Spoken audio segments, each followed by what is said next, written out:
Hi, today we will take up the second most popular question, as in what are the benefits to migrating to a first world country like Australia, Canada, New Zealand, US, UK.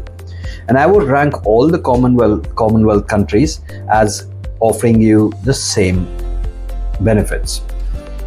Now we all know that, and we all come from third world countries, and we all know the the reasons why we migrate to these countries is for a better life, for more money. And but let me take up detail criteria, as in what are the actual benefits one gets as a family, or as it comes as a package, which you can actually get benefits throughout your life, which you're going to give as an inheritance to your family for your generations to come. Now, if I have to start with, I would say, look, the biggest expense for a parent is a kid's education. Once you migrate to these countries, you do not have to worry about the school fees or the college fees, because that's actually provided by the government. So if you're, let me concentrate to Canadian and the Australian system here, because that's where I'm licensed from, and I like to speak about the countries where I've lived and I've worked, and I'm speaking out of my own experience. So schools are free in both the countries. The college is kind of free. You get a loan, which you have to pay back to the government, but that's a support which you get. Like in Ontario, where I studied, is called OSAP, and where I am right now in Australia, in Sydney, in New South Wales, we call it HEX. So that's a grant which is given by the state government for you to go study, right? So the education is free, the medical is free. Now, if I just stop here and tell you that if you've ever had a ailing parent or a relative who's been to the hospital, and you're in a country where you have to pay for the medical treatment, that's actually a very taxing thing. I mean, you could actually end up spending your whole life savings to save that person, and you can't get out of it. It's such an unfortunate situation in these countries. Like, I'm from India. I know if you get stuck here in the medical system, I don't trust the doctors because they are there to make money. I'm not saying all the doctors are bad, or we don't want to get into that. But when money gets involved in all of this, there is a caution which comes as, people do get greedy, right?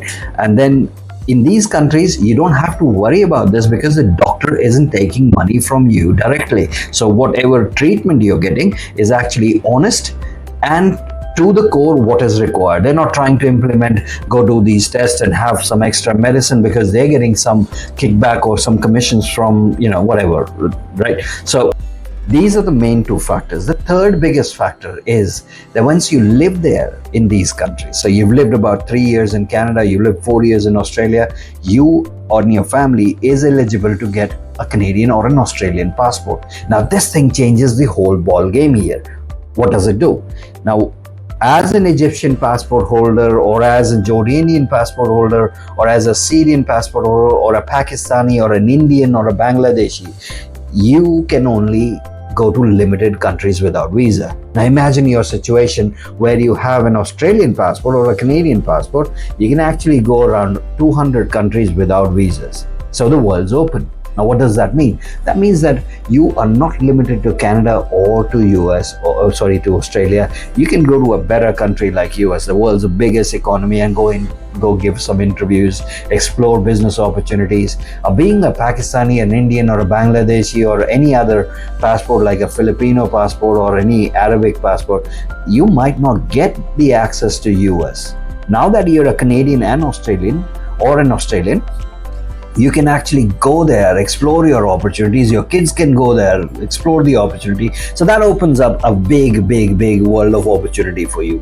Apart from this, you get better social assistance, as in both Canada and Australia. You lose your job, the government comes up and pays you up to 60% of your salary. So let's say you're making $10, you lost your job, ABC reason, whatever, right? The employer says from tomorrow, no need. So what do? How do you run your house? The government comes up and stands behind you and says, like, listen, that's 60%, about $6 I give you till the time you get a job. Don't believe me? Go Google that. It's called, we call it dole in Australia, and this in Canada we call it social payments, right? So and this doesn't stop here. My Middle Eastern clients always complain about the social political unrest we have in this region, which always puts you off. That I can't go back to my. We all love our countries. We want to go and live there. We got memories back home. We got relatives. We all want to go there and live there. But can we go there? Right? The Syrians are unfortunate that they're going through a war at the moment, right? And there are other places in northern Africa where you have war-like situations, and you can't, even if you want to, you can't. So these countries actually offer you much stable political system where you can actually go and grow. Right, you can actually see your family growing there, and you wash your hands with this problem, that you don't have to think about removing again. So it's done and dusted for you and for generations to come ahead.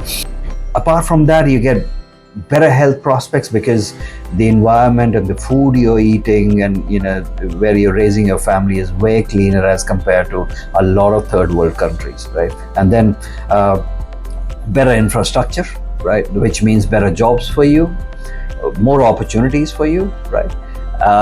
Also, I would like to put in, the whole immigration system with these two countries are designed in a way that your occupation is in demand. They need you. That's why they're calling. So when you're there and they need you, there are more opportunities and jobs for you. So it's like a good marriage where you are in demand in that country, you go there, that means you will get a good job. The other factor which I would like to point out is for my Middle Eastern clients who go to Canada or Australia, get up a passport. So they do what they have to for that time period, 3-4 years they spend in those countries, get a passport, and they come back to the Middle East. And now they don't get paid as an Egyptian or a Jordanian or as an Indian or a Pakistani. Now they get paid about 3 to 4 times, or whatever your profession is offering, as a Canadian or as an Australian. So that's a big advantage which you get after getting the passport. Then of course, because the dollars are stronger, so the parity between your currency, whether you're an Egyptian pound or you're an Indian rupee or a Pakistani rupee or a Dhaka, takas, the conversion rate between Australian and Canadian dollars to your own country obviously matters a lot. There are stronger economies as compared to wherever you are at the moment. So you will be remitting money back home, you'll be buying property back home. So that also plays, it's an advantage that you move to a country where the comparison or the dollar conversion parity is an advantage, and you can buy property and grow your property wealth and whatnot.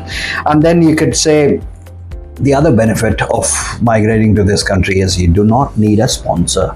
You do not need anybody's support to do any business. So if you are somebody who wants to experiment with an idea, you have a business idea and you believe in your idea, but if you're from the Middle East, you need a Middle Eastern partner to do business in most of the countries. But here, now you won't, because you are a Canadian permanent resident or a citizen. You do not need a sponsor. So that's a very big advantage.